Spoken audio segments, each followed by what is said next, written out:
जय मसीह की मन्ना आत्मिक आहार में आपका स्वागत है। आज के इस वीडियो का शीर्षक है आत्मिक उपवास, स्पिरिचुअल फास्टिंग। यूहन्ना 6:35। मैं जीवन की रोटी हूँ। आज हम एक ऐसे विषय पर मनन करने जा रहे हैं जिसे हम अक्सर जानते तो हैं पर सही रीति से समझते नहीं। उपवास। अधिकतर लोग जब उपवास का नाम सुनते हैं तो उनके मन में सबसे पहले यही विचार आता है कि खाना न खाना ही उपवास है। पर क्या वास्तव में परमेश्वर उपवास से यही चाहता है, या फिर उपवास का अर्थ इससे कहीं गहरा और आत्मिक है? शारीरिक उपवास क्या है? एक निश्चित उद्देश्य के लिए कुछ समय तक भोजन से दूर रहना। बाइबल में हमें इसका एक प्रसिद्ध उदाहरण मिलता है। दानियल 1:11 से 15 तक का वचन। दानियल और उसके मित्रों ने राजा का भोजन और दाक मधु लेने से मना कर दिया ताकि वे परमेश्वर के सामने अशुद्ध ना हो। 10 दिनों के बाद वे उन सब से अधिक स्वस्थ और बलवान पाए गए जो राजा का भोजन खाते थे। शारीरिक उपवास से आज्ञाकारिता, आत्मसंयम और विश्वास का बढ़ावा होता है। आज भी कई लोग स्वास्थ्य के लिए उपवास करते हैं, शरीर को शुद्ध करने, भावनाओं पर नियंत्रण रखने और देह को अनुशासन में रखने के लिए उपवास करते हैं। यशायाह 58:3 से 7 तक के वचन में परमेश्वर स्वयं बताता है कि सच्चा उपवास क्या है। लोग कहते हैं, क्या कारण है कि हमने तो उपवास रखा परंतु तूने इसकी सुधि नहीं ली? हमने दुख उठाया परंतु तूने कुछ ध्यान नहीं दिया। परमेश्वर कहते हैं, जैसा उपवास तुम आजकल रखते हो उससे तुम्हारी प्रार्थना ऊपर नहीं सुनाई देगी। जिस उपवास से मैं प्रसन्न होता हूँ वो क्या यह नहीं कि अन्याय से बनाए हुए दासों और अंधेरे सहने वालों का जुआ तोड़कर उनको छुड़ा लेना, अपनी रोटी भूखों को बांट देना, अनाथ और मारे मारे फिरते हुए को अपने घर ले आना। तब तेरा प्रकाश फौ पटने के समान चमकेगा और तू शीघ्र चंगा हो जाएगा। तेरा धर्म तेरे आगे आगे चलेगा, यहोवा का तेज तेरे पीछे रक्षा करते चलेगा। सच्चा उपवास भोजन छोड़ना नहीं, अन्याय छोड़ना, पाप छोड़ना है।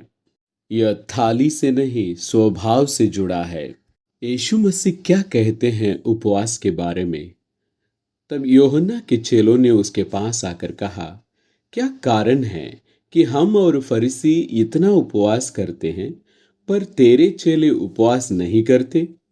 यीशु ने उनसे कहा, क्या बाराती जब तक दुल्हा उनके साथ है शौक कर सकते हैं? पर वे दिन आएंगे कि दुल्हा उनसे अलग किया जाएगा, उस समय वे उपवास करेंगे। इसका क्या अर्थ है? यीशु यहाँ शारीरिक उपवास की बात नहीं करते हैं, आध्यात्मिक यानी कि आत्मिक उपवास के बारे में बात करते हैं। वो कैसे? जब यीशु इस संसार से उठा लिए गए, उनके शिष्यों को आत्मिक उपवास करना है, यानी दूसरा किसी व्यक्ति से आत्मिक भोजन को ग्रहण नहीं करना। जो शिक्षा, जो आत्मिक भोजन यीशु ने उनको दिया था उसी को थामे रखना। और उन्होंने क्या किया? उन्होंने प्रभु से प्राप्त वचन को अंत तक संभाल कर रखा। प्रभु की सारी शिक्षाएं उनके हृदय में अंकित रही और साथ ही साथ पवित्र आत्मा परमेश्वर उनके साथ था जो उन्हें यीशु की कही गई बातों की निरंतर स्मृति दिलाता रहा। आज हमारे पास जो वचन है वो हमारे प्रभु यीशु मसीह की शिक्षाएं हैं।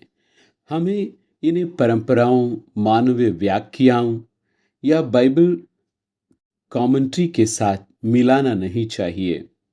हमें धैर्य के साथ प्रतीक्षा करनी चाहिए जब तक दूसरे आगमन की भविष्यवाणियां पूरी नहीं हो जाती, जो प्रकाशित वाक्य में लिखी गई है। इसी कारण यह पुस्तक इस प्रकार आरंभ होती है, यीशु मसीह का प्रकाशन, जिसे परमेश्वर ने उसे इसलिए दिया कि वह अपने दासों को वे बातें दिखाए जो शीघ्र होने वाली है। प्रकाशित वाक्य मनुष्यों के द्वारा व्याख्या नहीं किया जा सकता, क्योंकि यह मोहरबंद वचन है। जब मोहर तोड़ी जाएगी, परमेश्वर हमें इसका अर्थ समझाएंगे। इसका मतलब है प्रकाशन हमें परमेश्वर की ओर से आना है, ना कि थियोलॉजी से या बाइबल कॉलेज से। अगर हम वचन के लिए तरसते हैं तो परमेश्वर हमें दिखाएगा। परमेश्वर के वचन के लिए हमें तरसना है, वो प्यास हम में होनी चाहिए। प्रतिदिन परमेश्वर के वचन की सेवन करनी चाहिए। इसीलिए यीशु मसीह ने कहा है, मैं तुमसे सच सच कहता हूँ, जब तक मनुष्य के पुत्र का मांस न खाओ और उसका लहू न पियो, तुम में जीवन नहीं है। क्योंकि मेरा मांस वास्तव में खाने की वस्तु है और मेरा लहू वास्तव में पीने की वस्तु है।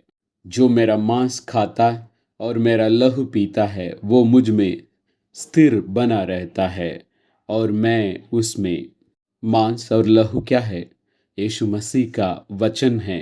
अनंत जीवन पाने के लिए हमें उसकी सेवन करनी चाहिए, निरंतर करते रहना चाहिए।